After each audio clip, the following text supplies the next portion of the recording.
How's it going, fam? Welcome back to Erica's EDC. Today we're going to do some knife testing with these two splinters here from Kyle at the Scrawny Lumberjack. We have one in 10V, one in 1095. These were created to be nearly identical other than the blade steel. I have the specs here if you are interested. So they were both brought to optimal hardness. They both have the same blade stock thickness, degrees per side, all that good stuff. Same BTE. So this is not going to be an edge retention test. This is just going to be kind of a general test to see how these do with some woodwork stuff. We're going to do some feather sticking, see if they can strike a ferro rod. Like I said, this is not an edge retention test. This is more to kind of test the model itself because this is an EDC knife, but I want to see if it can do some light bushcraft tasks because it's very reminiscent of a bushcraft knife, especially with that Coke bottle handle. So let's get into it. Mostly testing like ergonomics here, just seeing how a really thin full flat grind does with this task. And I have been using both of these extensively all month, and neither of them have been sharpened yet. I'm gonna lift you guys up just a little bit. Give me 1 second. There we go. Okay.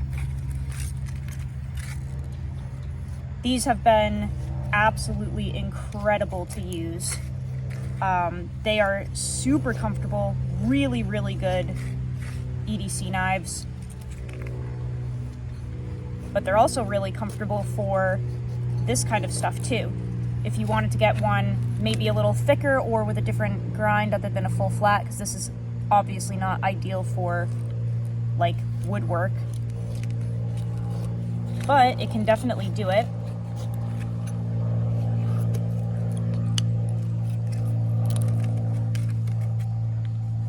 What I mostly enjoy about this is the size and the handle. It is extremely comfortable.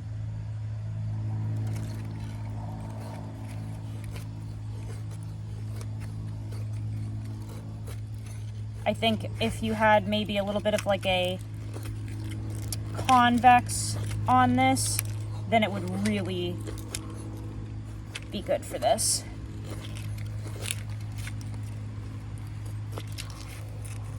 But it's definitely comfy, and it can do the feathers.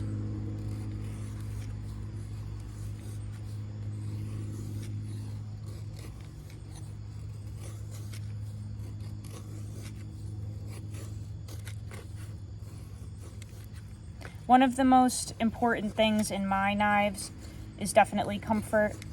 You're not going to use a knife that isn't comfortable, so this may look like overkill for an EDC knife, but if you're going to use it for multiple tasks that include outdoor stuff like this, it's actually really, it's worth carrying the little extra bit of weight. And these are both very, very lightweight, but to have a nice comfy handle, it's so worth it.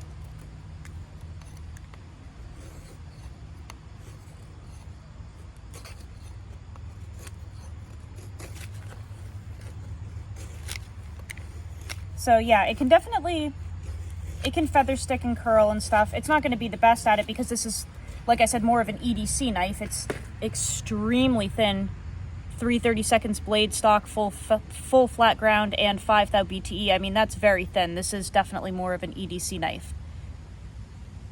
But it can absolutely do this stuff, and you could totally opt for something a little thicker or a different, grind, but it definitely does well. And I will say this would be doing better, I think, if it had like a fresh edge. These have both been used all month without even being stropped. Let's try out the 1095, and this one has jimping.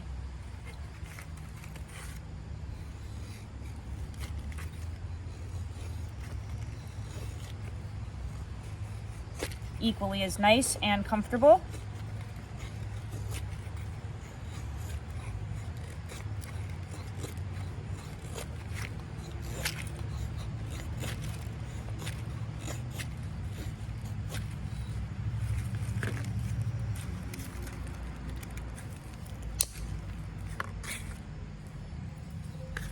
These are really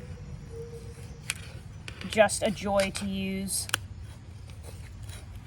I've been doing a lot of the dog food processing with these too.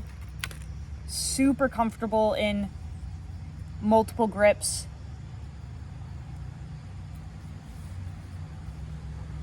Definitely one of those knives that kind of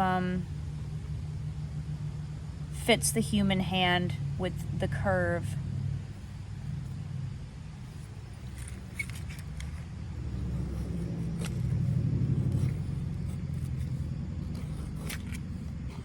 I really like these knives as well because I think they show a little bit of Kyle's backstory through the knife. He did the Boy Scout stuff. Definitely an outdoorsman, I would say. He has a lot of videos on his channel of like knife comparisons. He used to do, I think it was called Sunday Night Knife Fight or something like that, where he would do in-depth knife comparisons of similar models, which was really cool. Just lots of bushcrafty stuff, lots of feather sticking and batoning, and yeah, just the outdoorsy stuff that we like to see from certain knives. But both of these are just super comfortable. And I feel like they're doing well at this for being as thin as they are and not ground for this type of stuff at all.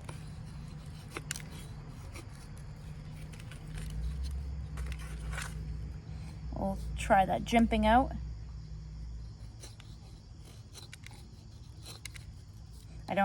I typically hold my knife like this to do this task because I'm always nervous I'm going to have a sliver of wood go up into my thumb.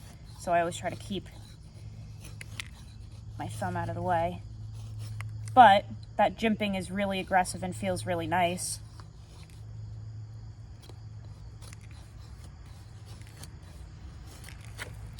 Let's see if they can do the ferro rod thing, because I haven't actually tried that with either of these yet. Just trying to kind of give you an idea of what to expect from these if you do purchase one.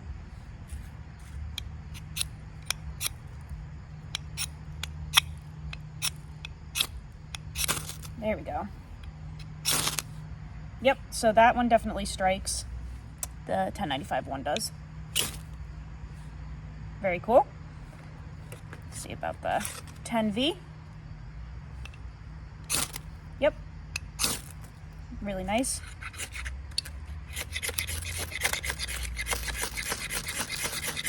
This one seems to have a little bit of a less aggressive spine, but I don't think that was intentional.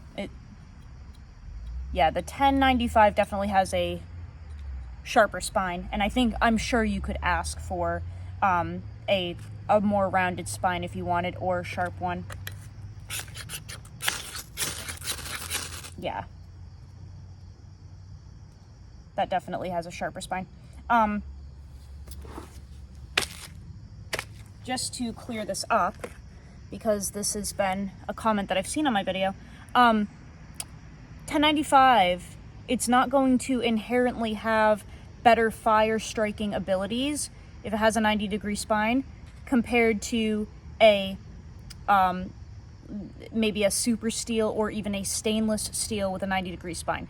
For some reason, people have been in my comments saying that they prefer carbon steel because it strikes a ferro rod.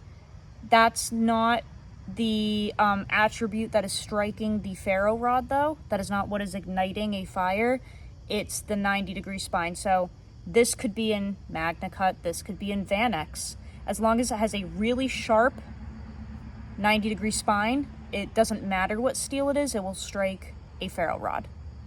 I just wanted to clarify that because in this video, the 1095 is striking it better, but it's simply because this has a more aggressive spine. The 10V would do the same exact thing if it were not rounded as much as it is. So I just want to clarify that. It's the angle of the spine.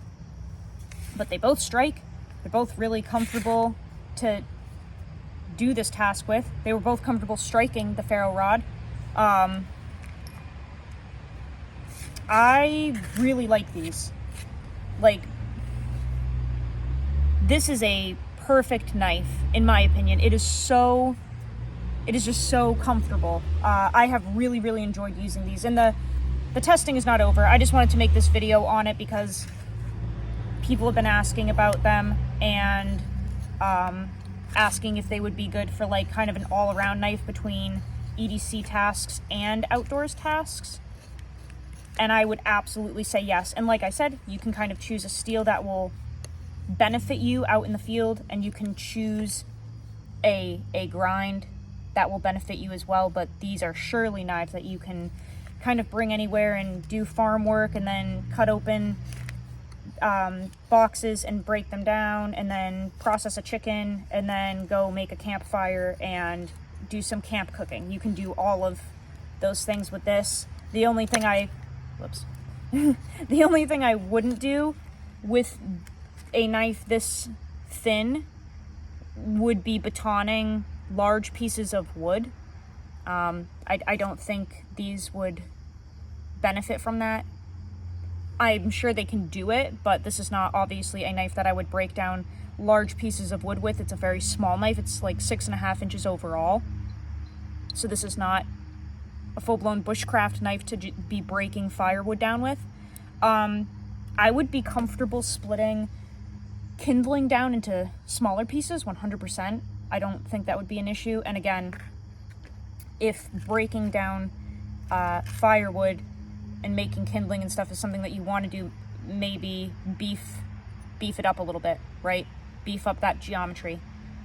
Because 5 thou BTE is not something you want to mess around with in terms of batoning. That would make me a little nervous. But I really hope that you guys enjoyed this. I will be definitely making more videos on these knives, but I thought this would be a fun little one to kind of show and maybe pique some interest in this. This is not a collab. I have nothing to do with this design. This is Kyle's flagship model, actually, and he's had it for a long time, but the moment I got it in hand, I was like, this is just absolutely something that I will keep in my collection forever and use, because it is perfection. 100% perfection. So, hopefully you guys enjoyed that. Go use your shit. Learn how to sharpen your knives. Check out Kyle from the Scrawny Lumberjack. And I will see you guys on the next video. I love you so much, fam. Take care.